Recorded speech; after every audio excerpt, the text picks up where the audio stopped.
What would you do if the man who had barely spoken to you in a decade left you a broken compass and nothing else? That is exactly what happened to Maya Harrington on a grey Tuesday morning in November, inside the most expensive law office on Bay Street. The compass didn't work. The room laughed at her, and within 2 months she owned more than all of them combined. But we are getting ahead of ourselves. Maya Harrington, 31 years old, drove herself to Toronto that morning in a 2014 Honda Civic with a cracked rear bumper and 3 months of missed hydro bills on her kitchen counter in Hamilton. She was a kindergarten teacher, had been for 6 years, and had recently had her hours cut to 3 days a week when the school board slashed its fall budget. She had not come to the will reading because she expected anything. She had come because Douglas Harrington was still, technically, her father, and because she had never been able to fully let go of the version of him she remembered from before. The one who used to take her skating at Confederation Park when she was small, who smelled like cedar and peppermint, who called her his best investment. That man had disappeared the year her mother died. Douglas Harrington had been 67 years old when a cardiac event took him in the master bedroom of his Rosedale estate. He had built Harrington Property Group from a single strip mall in Scarborough into a portfolio stretching from Vancouver to Halifax, a private empire worth a reported $2.4 billion. He had done it with ferocity and very little sentimentality. The sentimentality, what little existed, he had apparently reserved for the family that replaced his first one. The firm was Greer, Aldous & Park, a Bay Street institution whose lobby smelled of leather and institutional ambition.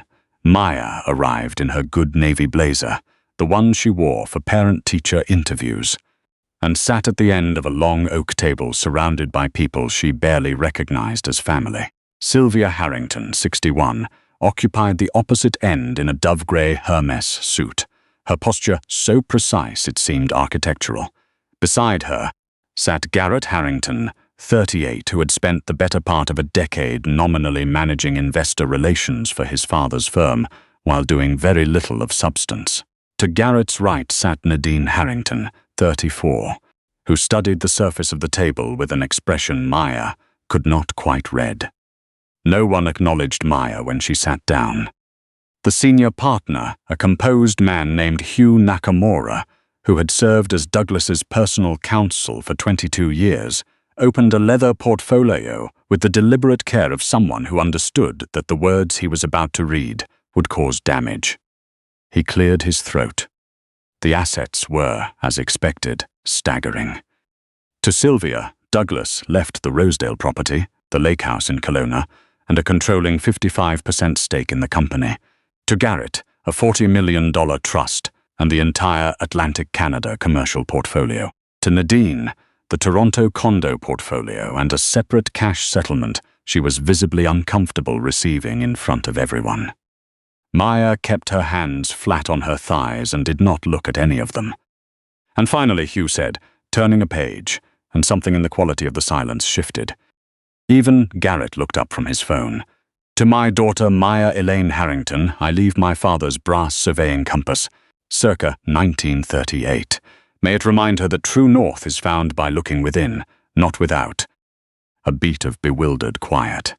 Then Garrett let out a short, incredulous laugh. Sylvia did not laugh. She simply allowed a slow, satisfied smile to settle across her face like a cat claiming a patch of sunlight, the expression of someone who had planned for exactly this moment. Hugh reached into his briefcase and produced a small, tarnished object, a brass pocket compass in a worn leather slipcase, the needle frozen, the crystal face cracked along one edge. He set it in front of Maya. The metal barely made a sound on the oak. That concludes the reading, Hugh said. Well, Sylvia smoothed an already smooth lapel. I suppose that's fitting. She's always had a talent for getting turned around. Maya picked up the compass. The cold brass bit into her palms. She stood, her chair catching slightly on the carpet, and walked to the door. She did not slam it. She did not say a word to Sylvia. She walked at the pace of someone who has decided that this particular room does not deserve a scene. though anyone watching closely would have noticed that her jaw was set like someone bolting a door from the inside. She made it to the elevator bank before the first tear fell.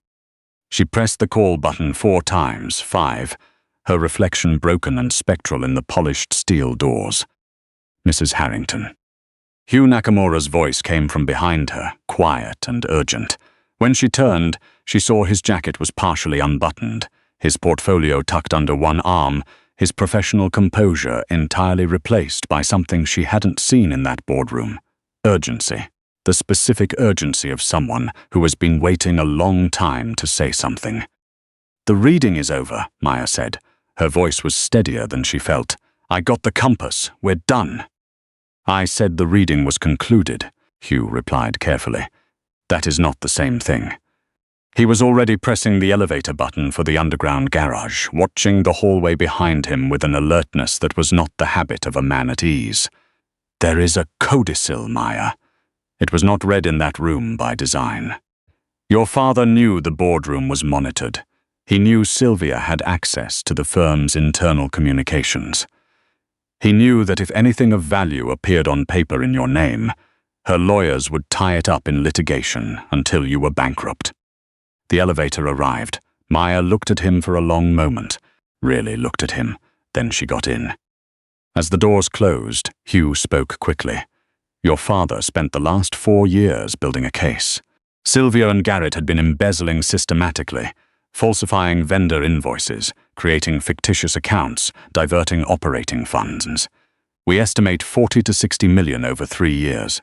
Worse, we retained a geriatric specialist from Sunnybrook 2 years ago. Douglas had been managing early vascular dementia on a very specific protocol. Sylvia had been quietly altering his dosage schedule, not enough to raise immediate flags, but enough to accelerate the confusion. Enough to keep him dependent, controllable. The floor dropped out from under Maya's chest. Why didn't he go to the RCMP?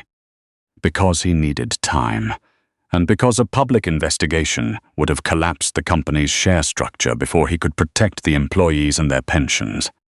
Hugh's voice was level, rehearsed but not cold. He had a plan. He had been executing it for 4 years. He just needed you not to walk away from that table. The elevator opened into a concrete parking garage. Idling under the fluorescent lights was a dark green Range Rover. "The compass," Hugh said. Maya looked down at the tarnished brass in her hand. She turned it over. The case was old, worn smooth at the edges from decades of handling. She ran her thumb along the seam of the hinged cover, feeling for the latch, and found, instead of a click, a second subtler release. The entire back panel swung open on a hidden hinge fitted with such precision it left no seam when closed. Inside, in a cavity lined with green felt, were 2 things: a small brass key etched with the letter N, and a square of folded paper no larger than a playing card. She unfolded it. Her father's handwriting, angular, deliberate, the hand of someone who had still been thinking very clearly when this was written. "Follow the key north. Hugh knows the way. Trust him. And Maya, you were never as far from my mind as I let you believe. That was the cruelest thing I ever did. I'm sorry." She folded the paper exactly as she'd found it. She did not speak for a long time. "Get in," Hugh said. They took the 400 North out of the city. Toronto dissolved behind them. The glass towers giving way to the sprawl of Barrie, then to that particular quality of sky you only find once you've cleared the city's light radius. Cold, swept darkness stitched with stars. Maya watched the kilometer markers pass and thought, without meaning to, about Confederation Park. The way her father had held her hand when the ice was uneven. The thermos of hot chocolate he always brought. She hadn't thought about the hot chocolate in years. They passed through Gravenhurst. North of Bracebridge, Hugh turned off the highway onto a packed gravel track, through dense boreal forest, the pines pressing close on either side as the headlights barely found the treetops. The GPS had given up 20 minutes back, the signal dissolving quietly into the wilderness. "My father bought a cabin," Maya said. "It wasn't quite a question." "Your father bought considerably more than a cabin," Hugh replied. After several kilometers of winding, dark road, the headlights fell on a pair of stone gateposts, each as tall as a mature oak, with wrought iron gates, cross-braced and draped in years of dead creeping vine. No address, no mailbox. Mounted to the left pillar was a flat steel lockbox with a single keyhole, carved into the face of the right pillar, deep and deliberate, Northgate. Maya got out of the car. The cold came at her immediately, that specific Muskoka cold carrying the smell of pine resin and frozen lake water and absolute silence. She walked to the lockbox, held up the small brass key, and slid it in. Something deep in the stone pillar shifted. A mechanism engaged, unhurried, massive.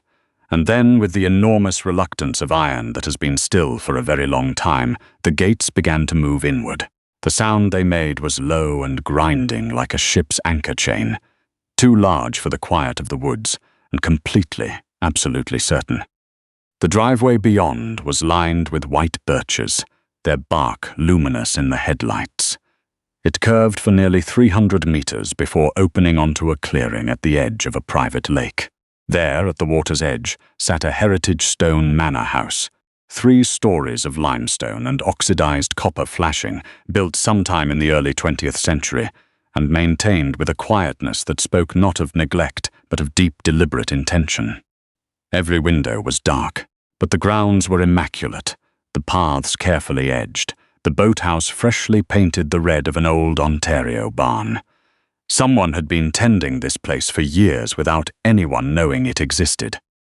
Maya stopped on the gravel and could not speak. Built in 1908 by a mining family from Sudbury, Hugh said, standing beside her. Your grandfather acquired it in 1962. Your father inherited it and kept it registered under a numbered company, not searchable under the Harrington name on any public property roll. 200 acres, private lake access, and the original structure entirely intact. He led her inside, past the entrance hall, past a library where the shelves ran floor to ceiling and smelled of old paper and cedar, down a corridor behind a wall panel, a staircase descending to a lower level where the walls were old stone retrofitted with steel. At the end of a short passage, a heavy vault door. Beside it, a small screen mounted on a bracket. He recorded a message, Hugh said quietly. He made me promise to stand outside while you watched it. Maya sat down on the cold stone floor in front of the screen. Hugh withdrew to the staircase. The screen came on. Douglas Harrington looked older than she'd last seen him, thinner, seated in the wing-backed chair from his Rosedale study, a wool blanket across his lap. The sharp, private man she'd known growing up was diminished in body. But his eyes, grey, direct, completely his own, had not changed at all. Maya, he said. His voice was lower than she remembered. Quita. If you found the key, and if you're sitting in that basement, then everything went the way I hoped. She pressed her hand against her mouth. I'm going to tell you the truth because I owe it to you and I've owed it for too long. He paused. When your mother died, I finally saw Sylvia for what she was. And I was terrified, not for myself, for you. If she had known how much you mattered to me, you would have become a target, a hostage. The only thing I could think to do was make her believe you didn't matter at all. I pushed you away. I stopped calling. I let you believe I'd chosen her over you. His jaw tightened. He looked briefly away from the camera. I watched you put yourself through Teachers' College on student loans. I read every piece the Hamilton Spectator ever ran about your school's literacy program. I attended your convocation from the back of the auditorium. You never saw me. I made sure. Because if Sylvia had known how much He stopped.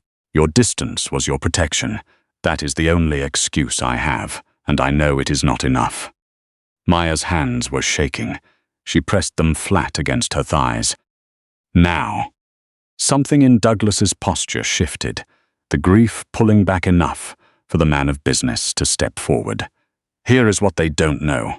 Over the past 4 years, I have been quietly divesting from Harrington Property Group, selling off-book parcels, liquidating private holdings, routing the proceeds through a trust called Harrington Land Holdings, registered in Hugh's name and transferred to yours as of this morning. He leaned slightly forward. That trust currently holds approximately $1.8 billion in liquid assets, private real estate, and debt instruments. He let that land. The debt instruments matter most. Garrett and Sylvia, being who they are, leveraged everything the moment they believed they had control.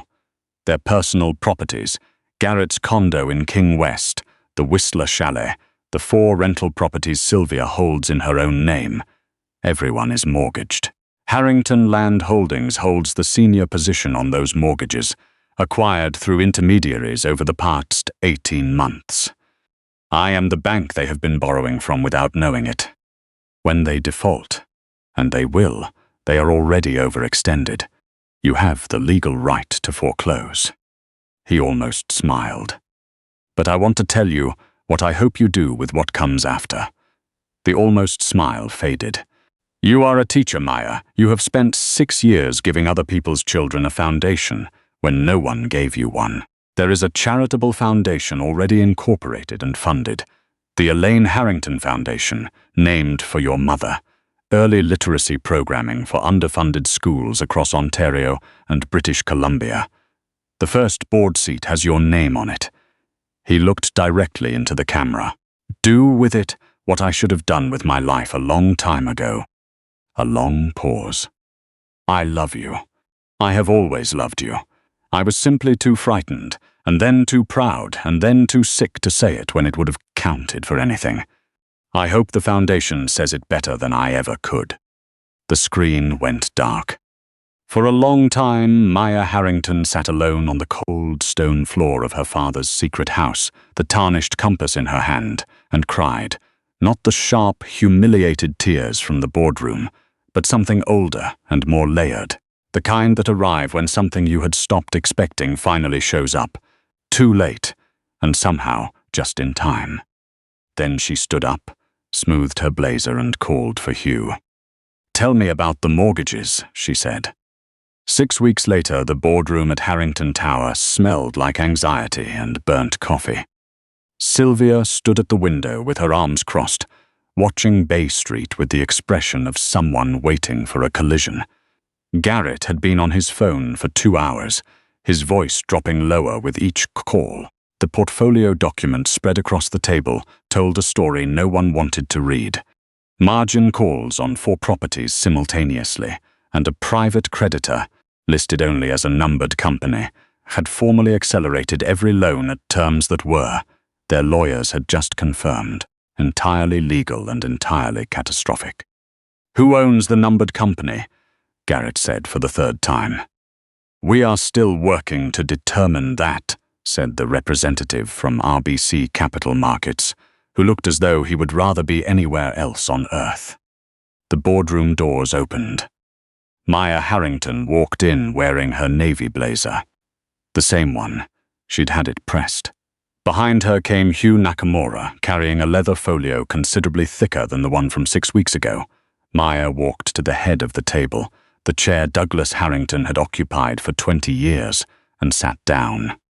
You need to leave, Sylvia said. Very controlled. Security has been notified. Security reports to building management, Maya said.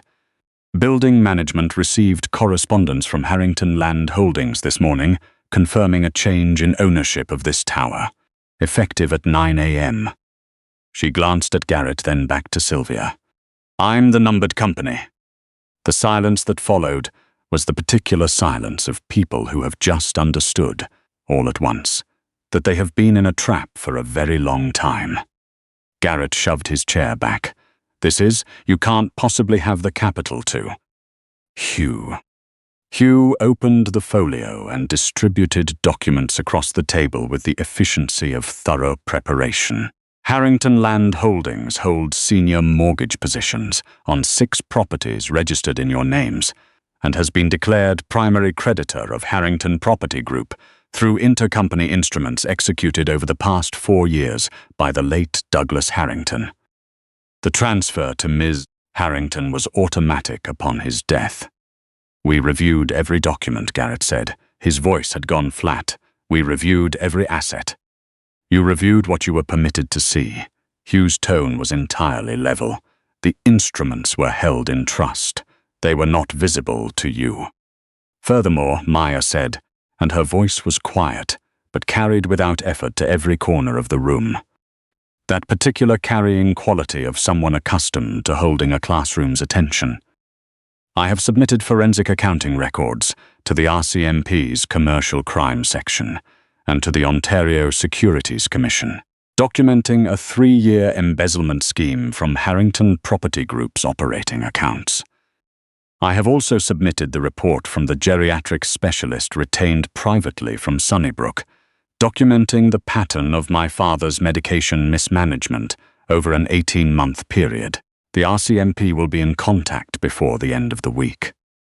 Sylvia's hand found the back of a chair. Her fingers closed around it.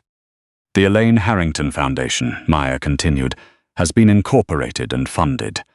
Its mandate is early literacy programming for underfunded schools in Ontario and British Columbia. Dad named it after my mother. A pause. I thought you should know that. Sylvia sat down. The Hermes suit was still immaculate, but something beneath it had given way. At the far end of the table, Nadine had been sitting quietly through all of it. She pushed her chair back now, stood, and walked the length of the room to where Maya sat. She did not look at Sylvia or Garrett. She looked at Maya. I didn't know about the medications, she said.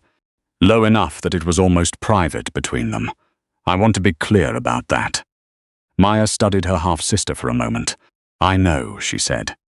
Nadine nodded once and stayed where she was, standing beside Maya, not beside her mother. Maya reached into her jacket pocket and set the tarnished brass compass at the center of the mahogany table. The sound it made was small and precise, exactly the same sound it had made 6 weeks ago when Hugh had placed it in front of her.